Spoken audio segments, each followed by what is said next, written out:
বন্ধুরা, চিরসখা ধারাবাহিকের আজকের পর্বে দেখানো হয়েছে কমলিনী স্বতন্ত্রের বাড়িতে আসে। কমলিনী স্বতন্ত্রকে বলে কি প্রয়োজন ছিল ওই মনের মাথায় গাড়ি নিয়ে দাঁড়িয়ে থাকার। স্বতন্ত্র বলে, আমি যা করেছি বেশ করেছি, প্রয়োজন পড়লে আবারও করব। কমলিনী বলে, আচ্ছা তুমি এখন এমন করো কেন? না না, আগে তো এমন করতে না, এখন কেমন জানি মেজাজ দেখিয়ে কথা বলো। স্বতন্ত্র বলে, যতটুকু বুঝেছি তোমাকে খুব শক্ত হাতে হ্যান্ডেল করতে হবে। কমলিনী বলে, কেন, আমি কি বাচ্চা মেয়ে নাকি? স্বতন্ত্র বলে, বাচ্চা মেয়ে নয়, তবে হ্যাঁ, মাঝে মাঝে অন্যের উপদেশ শুনতে হয়। হয়তো তুমি বলবে আমি উপদেশ দেওয়ার কে, আমি কেন তোমায় উপদেশ দেব? কিন্তু তুমিও তো আমাকে কখনো কখনো উপদেশ দাও, তাই তোমারও কখনো কখনো অন্য কারোর কথা শোনা উচিত।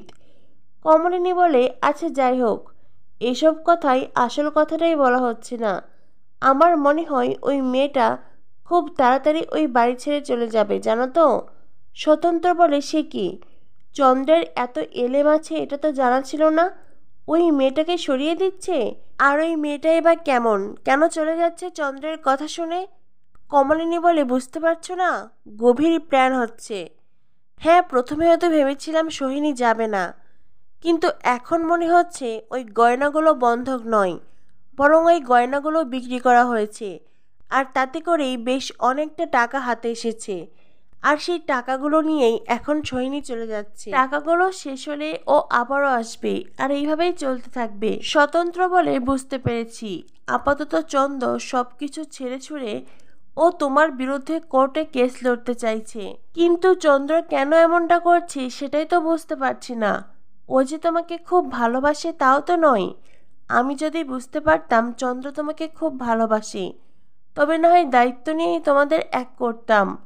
কমলিনী বলে, তুমি দায়িত্ব নিলেও আমি কখনোই চন্দ্রর সাথে সংসার করতাম না, কারণ আমি ওর স্বরূপ অনেক আগে থেকেই জানি। স্বতন্ত্র বলে, কিন্তু এই কথাগুলো আমাকে তুমি আগে কেন জানাওনি কমলিনী? কমলিনী বলে, ওই যে বলেছিলাম, মৃত মানুষকে অপমান করতে চাইনি, শুধুমাত্র এই কারণেই আমি চুপ থেকেছি। তবে জানো তো, এই মিশনে আমি হারবো না, আমি জিতবই, যত দূর লড়াই করতে হয় আমি করব। স্বতন্ত্র কমলিনীকে বলে, আর এই লড়াইয়ে আমি সবসময় তোমার সাথে আছি কমলিনী, আমি কোর্টে যাব, তোমার সাথেই কোর্টরুমে বসে থাকব। কমলিনী বলে, তুমি যদি না যাও তবুও কিন্তু আমি কিচ্ছু মনে করব না। স্বতন্ত্র বলে, তোমার মনে করার জন্য আমি ওখানে যাচ্ছি না কমলিনী, আমি যদি ওখানে নাও যাই তবুও আমাকে নিয়ে অনেক কথা উঠবে, তোমাকে একা সেই অপমানগুলো সহ্য করতে হবে, তাই আমি তোমাকে একা সেই অপমান সহ্য করতে দেব না। প্রয়োজন পড়লে আমরা দুজনেই সেগুলোর ফেস করব, কারণ এই ঘটনা আমাদের দুজনকে জড়িয়েই। এরপরেই কমলিনী স্বতন্ত্রকে জানায় তার ফটোগ্রাফির ক্লাসে প্রতিযোগিতা হবে। প্রত্যেককে নিজেদের পছন্দ অনুযায়ী জায়গা পছন্দ করতে হবে, সেখানকার ছবি তুলতে হবে। যার তোলা ছবি সবচাইতে ভালো হবে তার সেই ছবিটি বিশ্ব দরবারে উপস্থাপন করা হবে। স্বতন্ত্র কমলিনীকে জানায়, সে কি, তোমাদের ফটোগ্রাফি ক্লাস থেকে এত বিশাল আয়োজন করা হচ্ছে? কমলিনী বলে, হ্যাঁ, যদিও সেখানকার প্রিন্সিপাল প্রথমে আমার যোগ্যতা দেখে, আমার লেখাপড়া দেখে আমাকে ওই ক্লাসে জয়েন করাতে চায়নি, তুমি রিকোয়েস্ট করেছিলে তার জন্যই ওরা আমাকে জয়েন করিয়েছিল।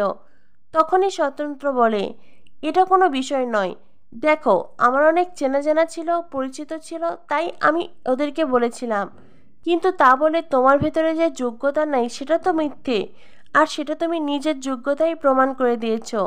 সেদিন সেই প্রিন্সিপাল ভুল ছিলেন।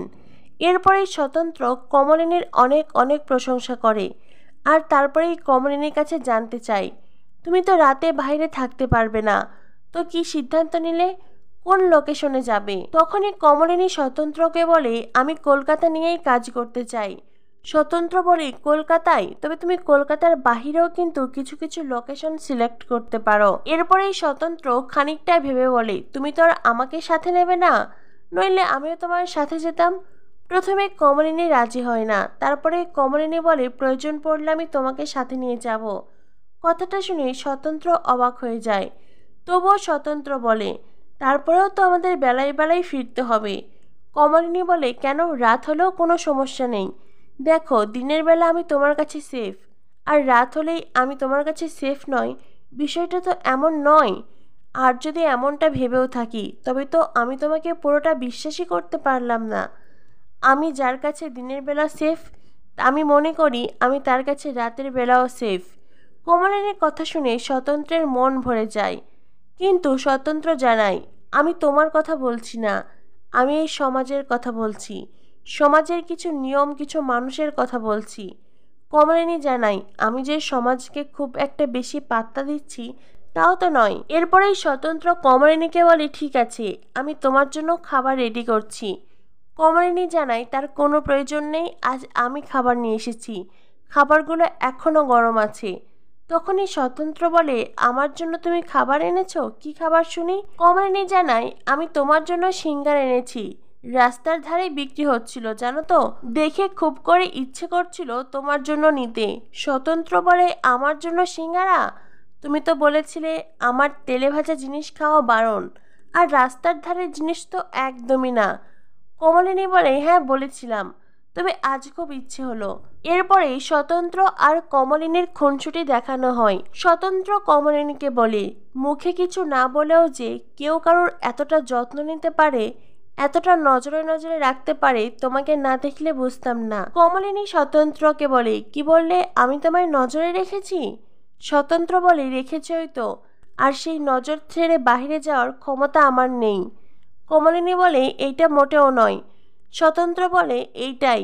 তুমি তো আগে আমাকে কথাই বলতে দিতে না, নিজের তর্জনী দেখে আমাকে চুপ করে রাখতে, আর নিজে একাই সব কথা বলতে। স্বতন্ত্রের কথা শুনে কমলিনী হাসতে থাকে। স্বতন্ত্র বলে, বেশ অনেক দিন পরে তোমাকে হাসতে দেখলাম। কমলিনী বলে, আসলেই কর্তব্যের চাপে পড়ে আজকাল আমি হাসতেও ভুলে গেছি। কি আর করব বলো, বাড়ির ওই পরিবেশ।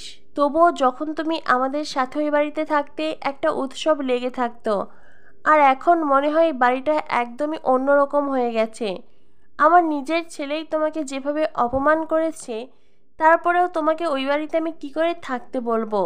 স্বতন্ত্র কমলিনীকে জানাই, বুবলাই একদিন নিজের ভুল ঠিকই বুঝতে পারবে, আর বুবলাইয়ের এই যোগ্যতাই নেই স্বতন্ত্রকে অপমান করার, কারণ স্বতন্ত্র নিজে বুবলাইকে সেই অধিকার দিয়েছে, তাই তো সেই অপমান করতে পারছে। কমলিনী স্বতন্ত্র কথা শেষ করেই কমলিনী বলে, ঠিক আছে, আর দেরি নয়, এবার আমি এই সিঙ্গারাগুলো গুছিয়ে আনছি। স্বতন্ত্র বলে, আজকে নিয়ম উল্টে গেল? কমলিনী বলে, মানে?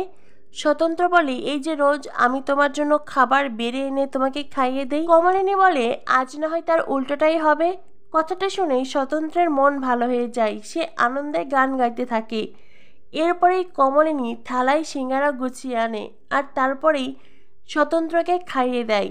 স্বতন্ত্র কমলিনী একে অন্যের দিকে তাকিয়ে থাকে।